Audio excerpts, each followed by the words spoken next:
The president and CEO of the National Urban League, and also former mayor of New Orleans, Marc Morial. And first of all, you're here in Tallahassee for to celebrate the Urban League's a ribbon cutting of their new building, as well as the dinner tonight. Tell me, how does it feel being here and seeing the Urban League grow so quickly in Tallahassee? It feels great. I've just had an opportunity to take a tour of the building, the Ernest Farrell building, and I'm very impressed that they've done a great job with the renovation. This is the kind of thing that makes you so proud to visit Tallahassee and the Tallahassee Urban League, and to see not only the work but this facility.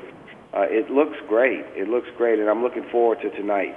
And speaking of tonight, what are some of the things that we could look for, or will look forward to you and your talk as the keynote speaker tonight at the banquet? I want to give an update on the work the Urban League is doing across the nation, but you have to talk about this last week and the Supreme Court's decision in the voting rights case, which was a tragic blow to civil rights. So I'll talk about that and talk about some of the things we're doing to commemorate the 50th anniversary of the March on Washington, which now has taken on a new purpose, because this event, we're going to be doing a summit and a march on the 24th and 25th, has taken on a brand new purpose.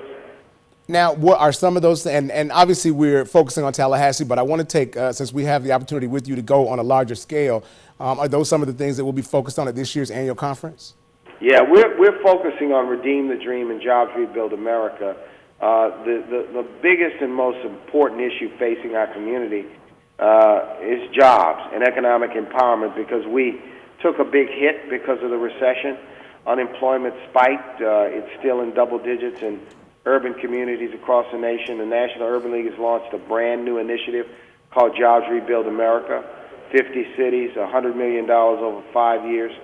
We're working to expand our job training programs, after-school programs. We're trying to make a difference in the lives of people. So we'll be talking about that work tonight, as well as Redeem the Dream, which is the theme of our conference coming up in Philadelphia in about a month. In fact, just a few days less than a month. Exactly. We'll all be in Philadelphia to celebrate 103 years of service to the nation. I want to talk about quickly, obviously, Congress, the Voting Rights Act was sent by the Supreme Court back over to Congress, and I saw the statement that you released from the league about that.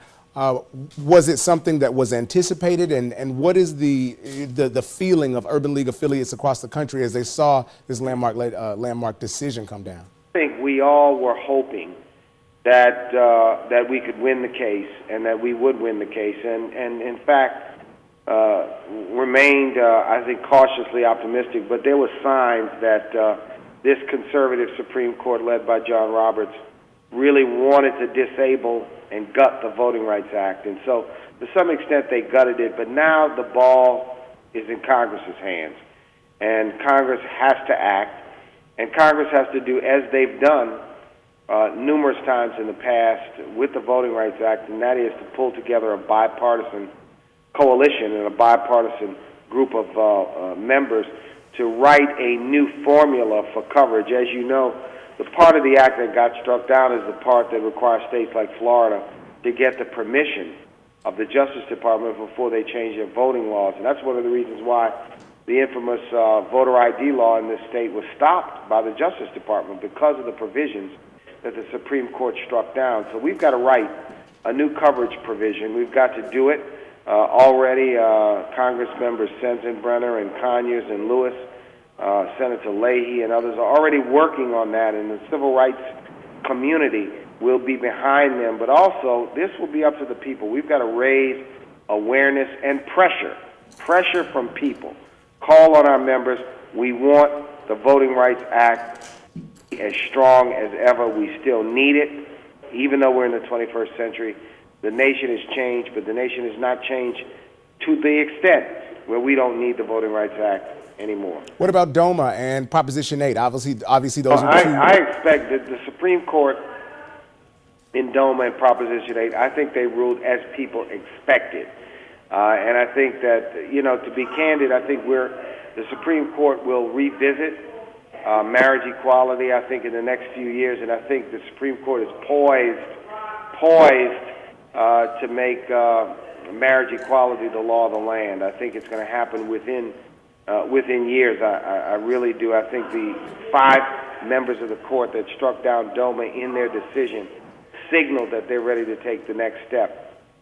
And my final question for you, obviously, as we move into the 21st century, or move into this part of the 21st century, a lot of their game-changing things as technology, and they're saying that people of color don't have access to as much technology opportunities. What is the Urban League doing to kind of hopefully open those doors? I think there are 2 things. One thing that's interesting is that people of color, particularly African Americans, are more frequent users of what's called mobile broadband versus desktop computers. But the more important issue is whether we have access to the jobs, access to the business opportunities. The Urban League has run a program called Digital Connectors to try to increase the technology aptitude of young people. But where we have work to do is to create greater economic opportunity and jobs opportunities in this expansion, because this is changing our world and changing our lives. But let's face it, African Americans are heavy users of Twitter, Instagram, Facebook, many of the tools of social media. We're ahead of mainstream America when it comes to using those tools. Good, great comments. I so appreciate it. Again, President and CEO of the National Urban League and former Mayor of New Orleans, Marc Morial. Thank you, Mr. President. Thanks. Good to be in Tallahassee. Thank you.